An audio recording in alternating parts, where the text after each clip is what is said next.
Good morning students. आज हम लोग एक इंटरेस्टिंग टॉपिक स्टार्ट करेंगे जो है इक्विवेलेंट मास, और रिडॉक्स रिएक्शन में इसका यूज समझेंगे। तो हम लोग आज स्टार्ट कर रहे हैं equivalent mass. Equivalent mass, equivalent mass या इक्विवेलेंट वेट, शॉर्ट में इसको ईएम बोलते हैं। इक्विवेलेंट मास क्या होता है? इक्विवेलेंट मास किसी सब्सटेंस का वो मास है जो रिएक्ट या लिबरेट करता है 1 ग्राम हाइड्रोजन से। पहले इसकी डिफिनेशन समझते हैं। 1 ग्राम हाइड्रोजन इससे रिएक्ट करे या इसको लिबरेट करे। 1 ग्राम हाइड्रोजन मतलब समझते हैं आप, 1 gram hydrogen H2 gas form होगा, 2 ग्राम होगा, यानी वॉल्यूम जो होगा वो 11.2 लीटर होगा। कहां पर? एट HT, क्लियर है? या 8 ग्राम ऑक्सीजन या 35.5 ग्राम क्लोरीन और 80 ग्राम ब्रोमीन या 127 ग्राम आयोडीन या 108 ग्राम सिल्वर, और मोस्ट इंपॉर्टेंट जहां कहीं नहीं होगा, 1 मोल इलेक्ट्रॉन।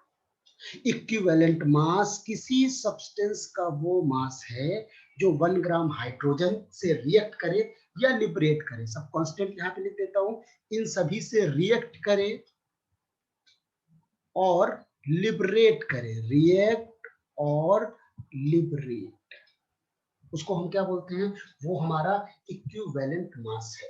जो चीज हाइड्रोजन के 1 ग्राम से रिएक्ट करेगी, ऑक्सीजन के 8 ग्राम से रिएक्ट करेगी, क्लोरीन के 35.5 ग्राम से रिएक्ट करेगी, ब्रोमीन के 80 ग्राम से रिएक्ट करेगी, आयोडीन के 127 ग्राम से रिएक्ट करेगी, सिल्वर के 108 ग्राम से रिएक्ट करेगी, या 1 मोल इलेक्ट्रॉन से जो भी चीज रिएक्ट करेगी, उस मास को हम बोलेंगे इक्विवेलेंट मास। एक छोटा सा एग्जांपल समझते हैं कि सपोज दैट हमें एक इक्वेशन दी है, वो है N2 plus 3H2 gives then ammonia. हमें इसमें इक्विवेलेंट मास कैलकुलेट करना है। इक्विवेलेंट मास कैलकुलेट करना है किसका? हमें कैलकुलेट करना है नाइट्रोजन का, साथ में अमोनिया का। देखते हैं, पहले रिएक्शन में सीखेंगे और फिर सीखेंगे और कहां से हम निकाल सकते हैं। तो ये रिएक्शन है बेटा, N2 plus 3H2 gives then ammonia. अगर मोल के हिसाब से देख रहे हैं तो इसका 1 मोल है, इसका 3 मोल है, इसका 2 मोल है। 1 मोल का मास सभी को पता है, 1 मोल का मास इसका मोलर मास होता है। यानी इसका मास कितना हो गया बेटा? 28 ग्राम। इसका मास कितना हो गया बेटा? 6 ग्राम। इसका मास कितना हो गया? 17 इंटू 2, 34 ग्राम। क्लियर? अब मैंने क्या बोला कि 1 ग्राम हाइड्रोजन से जो भी चीज रिएक्ट करेगी उसको क्या बोलेंगे? उसका इक्विवेलेंट मास। अगर हमें नाइट्रोजन का इक्विवेलेंट मास कैलकुलेट करना है तो देखिए, यहाँ 6 ग्राम हाइड्रोजन से रिएक्ट कर रही है कितनी नाइट्रोजन? 28 ग्राम। आप बताइए, 6 ग्राम हाइड्रोजन से रिएक्ट कर रहा है 28 ग्राम नाइट्रोजन, तो 1 ग्राम से कितना रिएक्ट करेगा बेटा? 28/6, यानी दिस इज 14/13। और यही बेटा इक्विवेलेंट मास आ गया किसका? नाइट्रोजन का। कोई प्रॉब्लम? जो भी चीज 1 ग्राम हाइड्रोजन से रिएक्ट करेगी या 8 ग्राम ऑक्सीजन से रिएक्ट करेगी या 35.5 ग्राम क्लोरीन से रिएक्ट करेगी, उस चीज को हम उसका इक्विवेलेंट मास बोलेंगे। अमोनिया का भी हम निकाल सकते हैं, क्योंकि 6 ग्राम से कितना रिएक्ट कर रहा है? 34 ग्राम। तो 1 ग्राम से जो भी निकालेंगे वो अमोनिया का इक्विवेलेंट मास हो जाएगा। दिस इज द अमोनिया का निकालना होगा बेटा, यहाँ निकाल रहा हूँ। अमोनिया का निकालेंगे 34/6, दिस इज 17/3। मतलब अगर किसी रिएक्शन में जो भी चीज 1 ग्राम हाइड्रोजन से रिएक्ट करेगी या 8 ग्राम ऑक्सीजन से रिएक्ट करेगी, या इस मास से या इस मास से या इस मास से या इस मास से, अदरवाइज 1 मोल इलेक्ट्रॉन से जो रिएक्ट करेगा उसको हम उस सब्सटेंस का इक्विवेलेंट मास बोलेंगे। क्लियर है सभी को? कोई डाउट नहीं? ठीक है, नेक्स्ट। जैसे अगर हमारे पास एक प्रॉब्लम है, प्रॉब्लम करते हैं हम। वो बोल रहा है बेटा कि 56 ग्राम metal M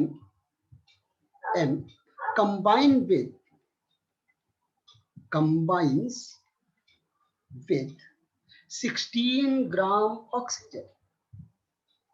oxygen to form its oxide MO. Calculate equivalent mass of metal and metal oxide MO. इसका हमें इक्विवेलेंट मास कैलकुलेट करना है। देखिएगा सॉल्यूशन, पहले आप स्टॉप करके वीडियो को आप अपना सॉल्यूशन बनाएं फिर चेक करें। अगर हम इक्वेशन की बात करते हैं तो देखिए बेटा, मेटल ऑक्सीजन से रिएक्ट कर रहा है, यानी इक्वेशन बनाया 1/2O2 बैलेंस कर दिया और MO फाइंड कर रहा है। क्लियर है? मेटल कितना है? 56 ग्राम, इट्स 56 ग्राम। ऑक्सीजन कितनी होगी बेटा? 32 डिवाइड बाय 2 यानी कितना हुआ? 16। मेटल ऑक्साइड, अरे भाई सम ही बराबर होगा 72 ग्राम, बिकॉज अरे law of conservation of mass, law of conservation of mass. Clear? अब वही चीज करते हैं कि हमें किसका मास निकालना है? इक्विवेलेंट मास मेटल का। तो थोड़ा सा चेक करते हैं कि भाई मेटल का इक्विवेलेंट मास हम किस तरीके से निकालेंगे। तो हम पहले M का इक्विवेलेंट मास निकालेंगे। तो आपको लग रहा होगा कि बेटा 16 ग्राम ऑक्सीजन से मेटल कितना रिएक्ट कर रहा है? 56 ग्राम। इक्विवेलेंट मास के लिए ऑक्सीजन का कितना होना चाहिए? रिमेंबर करो भाई, याद करो, 8 ग्राम होना चाहिए ना ऑक्सीजन के।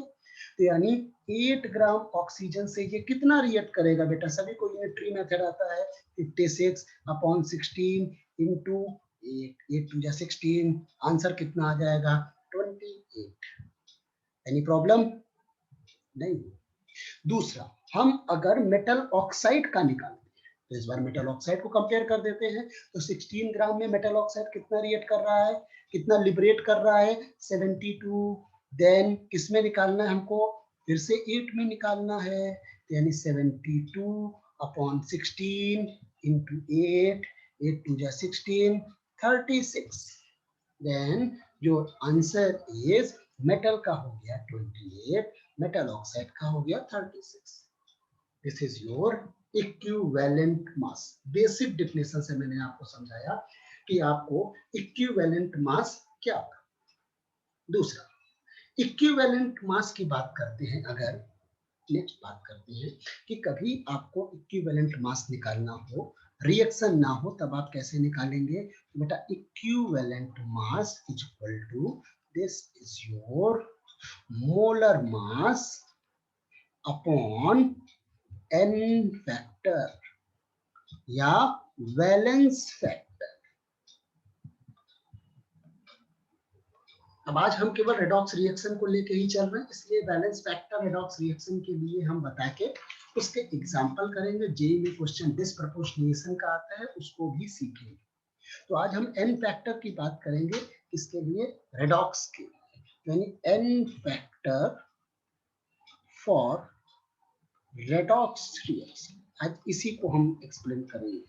बाकी एसिड के लिए बेसिसिटी, बेस के लिए एसिडिटी, सभी को एन फैक्टर रिडॉक्स रिएक्शन के लिए होता है बेटा, it is the number of electrons involved in a reduction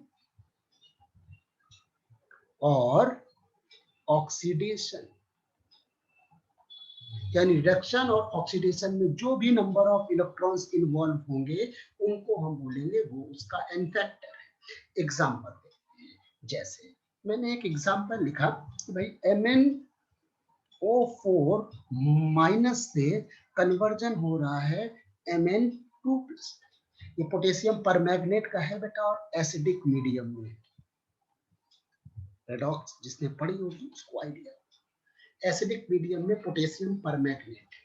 अब यहाँ पर देखेंगे कि Mn का ऑक्सीडेशन नंबर कैसे निकालेंगे। सभी को पता होगा, जिसका नहीं पता उसको X मान लिया।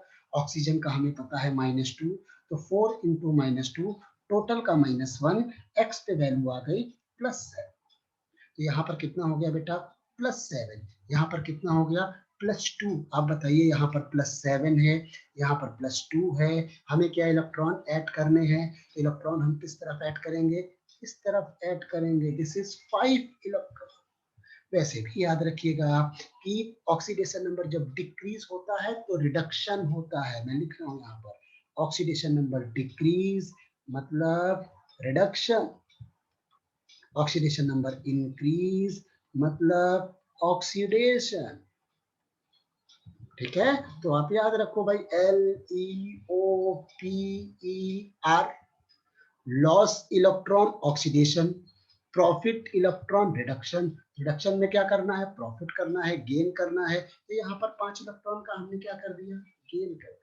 तो इसका अगर हमें इक्विवेलेंट मास निकालना होगा कभी भी एसिडिक मीडियम में, तो इसका एन फैक्टर बेटा कितना हो गया 5, because 5 electrons are involved in this. तो बोलो भाई इसका एन फैक्टर क्या हो गया, कोई प्रॉब्लम नहीं। और देखते हैं एक कि हमें किस तरीके से निकालना है। सपोज दैट मैंने आपको दिया MnO4- से MnO4 ये भी बेटा वही है, पोटेशियम परमैंगनेट का ही है, परमैंगनेट आयन का ही है, लेकिन मीडियम यहाँ चेंज है, वो है बेसिक मीडियम। यहाँ भी हम चेंज करेंगे, ऑक्सीडेशन नंबर देखेंगे। तो आप सब लोग देख रहे होंगे भाई इसका ऑक्सीडेशन नंबर कितना आया था, 7 आया था। इसका कितना आएगा चेक कर लीजिए, x इंटू 4 इंटू -2 माइनस, यानी कितना आ जाएगा भाई 6 आ जाएगा। 7 से 6 कितना प्रॉफिट होगा, 1 इलेक्ट्रॉन का। इसलिए इस इक्वेशन के लिए n फैक्टर कितना होगा 1। आसान से जितने इलेक्ट्रॉन्स इन्वॉल्व होंगे रिडक्शन या ऑक्सीडेशन में, उतना ही उसका एन फैक्टर होगा।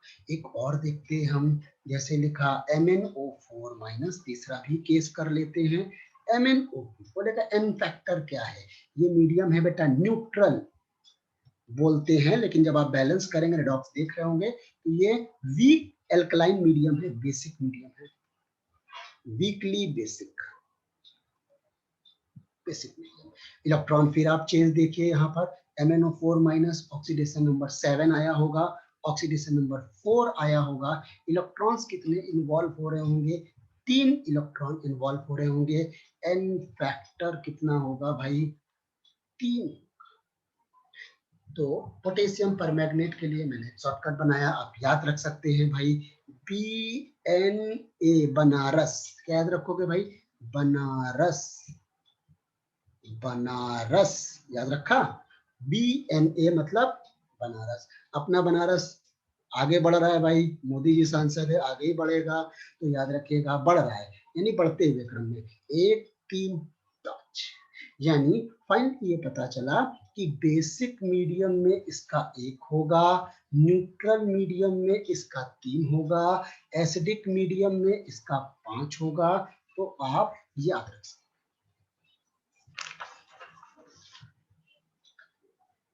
किसी को कोई प्रॉब्लम नहीं। तो इस तरीके से एन फैक्टर रेडॉक्स में हम कैसे निकालेंगे, number of electrons involved in reduction reaction, redox reaction, reduction या ऑक्सीडेशन दोनों। कुछ और क्वेश्चन करते हैं जो जेई में आ चुके हैं, क्वेश्चन और करते हैं। सपोज क्वेश्चन है equivalent mass of Br2 in reaction, JEE का आया हुआ क्वेश्चन है। क्वेश्चन लिख रहा हूँ 3Br2 plus 6OH- gives them 5Br- plus BrO3- plus 3H2O। देखिएगा Br2 का इक्विवेलेंट मास निकालना है, जेई का क्वेश्चन है। ऑप्शन भी दे देता हूँ। First option m/2, second option m/10, third option m/2 plus m/10 and D option m/6। बाकी लोग स्टॉप करके सॉल्यूशन सॉल्व करें, मैं बताता हूँ। This reaction is disproportionation reaction. याद रखना, डिसप्रपोर्शनेशन रिएक्शन क्या होगा, एक ही सब्सटेंस का ऑक्सीडेशन और रिडक्शन। आप चेक कर रहे होंगे यहाँ पर 0 ऑक्सीडेशन नंबर ब्रोमीन का है, यहाँ -1 है, और यहाँ पर 3 2 6 1 5 यानी +5। चेक करिएगा आप, 0 से -1 और 0 से +5, एक ही सब्सटेंस का ऑक्सीडेशन और रिडक्शन दोनों होते हैं, उसको बोलते हैं डिसप्रपोर्शनेशन रिएक्शन। क्या करना है हमें डिसप्रपोर्शनेशन रिएक्शन में, क्या करना है, पहले फॉर्मूला नहीं, पहले बना लेते हैं दोनों का क्या है। तो एक Br2 बेटा कन्वर्ट हो रहा है किसमें, जल्दी बोलो, Br-। पहले हम एलिमेंट को बैलेंस कर लेते हैं, यहाँ ब्रोमीन के 2 हैं, यहाँ ब्रोमीन का 2 कर लिया, यहाँ पर ऑक्सीडेशन नंबर 0, यहाँ 2 × -1 -2 हो गया। 2 इलेक्ट्रॉन किधर ऐड करेंगे बेटा, इधर ऐड करेंगे। यहाँ पर क्या हो रहा है, रिडक्शन अकर हो रहा है। दूसरा अगर हम देखें तो देखेंगे यहाँ से Br2 से है और ये बेटा कन्वर्ट हुआ है BrO3-। यहाँ पर भी बैलेंस करेंगे, यहाँ देखिए Br2 है, यहाँ एक Br है, यहाँ पर कितना कर दिया, 2 Br कर दिया। यहाँ पर ऑक्सीडेशन नंबर 5, यहाँ पर बेटा 0, फिर से देख रहे होंगे 0 से 10 का चेंज हुआ है। 10 इलेक्ट्रॉन किधर ऐड करेंगे, इस तरफ ऐड करेंगे। यहाँ पर क्या हो रहा है, ऑक्सीडेशन हो रहा है। कोई डाउट, एक जगह ऑक्सीडेशन, दूसरी जगह रिडक्शन, यानी ये वाला टर्म काम करेगा ऑक्सीडाइजिंग एजेंट का, ये वाला टर्म काम करेगा रिड्यूसिंग एजेंट का। ये OA है और ये RA है, रिड्यूसिंग। तो डिसप्रपोर्शनेशन रिएक्शन कभी आ जाए, रिडक्शन ऑक्सीडेशन दोनों होगा सब्सटेंस का, तो वहां पर दोनों का इक्विवेलेंट मास निकाल के हम ऐड कर देते हैं। यानी मैं लिख रहा हूं, for disproportionation reaction equivalent mass is equal to equivalent mass किसका, RA रिड्यूसिंग एजेंट का, upon number of transferred electron plus equivalent mass किसका, ऑक्सीडाइजिंग एजेंट का, अपॉन n फैक्टर। तो आप देखिए भाई कितने इलेक्ट्रॉन का चेंज हो रहा है, क्या हो रहा है। तो देखेंगे अगर हम उसका m मानते हैं तो क्या हो जाएगा बेटा, m/2, क्योंकि 2 इलेक्ट्रॉन ट्रांसफर हो रहे हैं पहले केस में, प्लस दूसरे में 10 इलेक्ट्रॉन ट्रांसफर हो रहे हैं, तो m/2 प्लस m/10, ये आपका आंसर आ जाएगा। किसी को कोई प्रॉब्लम हो तो जरूर बोलिए। क्लियर है, सभी को क्लियर होना चाहिए। याद रखिए डिसप्रपोर्शनेशन में हमें ऐड करना है, अगर कहीं रिडक्शन हो रहा है तो उसके इलेक्ट्रॉन लेने, कहीं ऑक्सीडेशन हो रहा है तो उसके इलेक्ट्रॉन हो रहे हैं। एक चीज और, अगर कई जगह रिडक्शन हो रहा है तो सभी को हमें ऐड कर देना। अभी मैं एक एग्जांपल दिखाऊंगा, अगर कई जगह ऑक्सीडेशन हो रहा है तो हमें वहां पर उन सबको ऐड करना है। ठीक है, एक एग्जांपल और करते हैं और फिर इस लेक्चर को खत्म करेंगे। देखिएगा ये क्वेश्चन आप करिएगा, यहाँ पर EM चाहिए, इक्विवेलेंट मास चाहिए आर्सेनिक ऑक्साइड का AS2O3 का, रिएक्शन दी है AS2S3 plus H plus NO3 minus gives then NO plus H2O plus ASO4 -3 plus sulphate ion SO4-2। देखिएगा अब आप बताइए हमको AS2S3 निकालना है, इसका निकालना है। यहाँ पर कहाँ पर चेंज हो रहा है, देखो आर्सेनिक यहाँ है, आर्सेनिक यहाँ है, एक ये चेंज हो रहा है, एक सल्फर यहाँ है, सल्फर यहाँ है, 2 चेंज हो रहा है। दोनों को आपको लिखना है क्योंकि दोनों में एक ही सब्सटेंस में है। चलो करते हैं, तो यहाँ पर क्या लिखा हमने, AS लिखा। यहाँ से आपको पता चलेगा ये 3 इसका वैलेंसी है, यानी AS3 प्लस कितना AS है, 2 AS है। यहाँ पर जाते हैं, यहाँ पर लिखा है बेटा ASO4 2-, बैलेंस तो करना ही होगा। यहाँ भी हमने कितना कर दिया बेटा, 2 OS बैलेंस कर दिया। आप केवल इलेक्ट्रॉन पे फोकस करिएगा। यहाँ पर AS का ऑक्सीडेशन नंबर निकालिए पहले आप, तो ऑक्सीडेशन नंबर निकाल रहे होंगे, 4 2 जा 8 निकाल रहे होंगे। यहाँ पर ASO4 बेटा यहाँ पर 3- था, सॉरी, तो यहाँ पर निकाल रहे होंगे, तो इसका ऑक्सीडेशन नंबर कितना आ जाएगा होगा, 5। अब यहाँ चेक कर लिए, मैं कलर अलग कर दे रहा हूँ, 2 3 जा 6 प्लस 6 है यहाँ पर, 5 2 जा 10 प्लस 10 है यहाँ पर। इलेक्ट्रॉन कितने ऐड करेंगे, 4 इलेक्ट्रॉन ऐड करेंगे।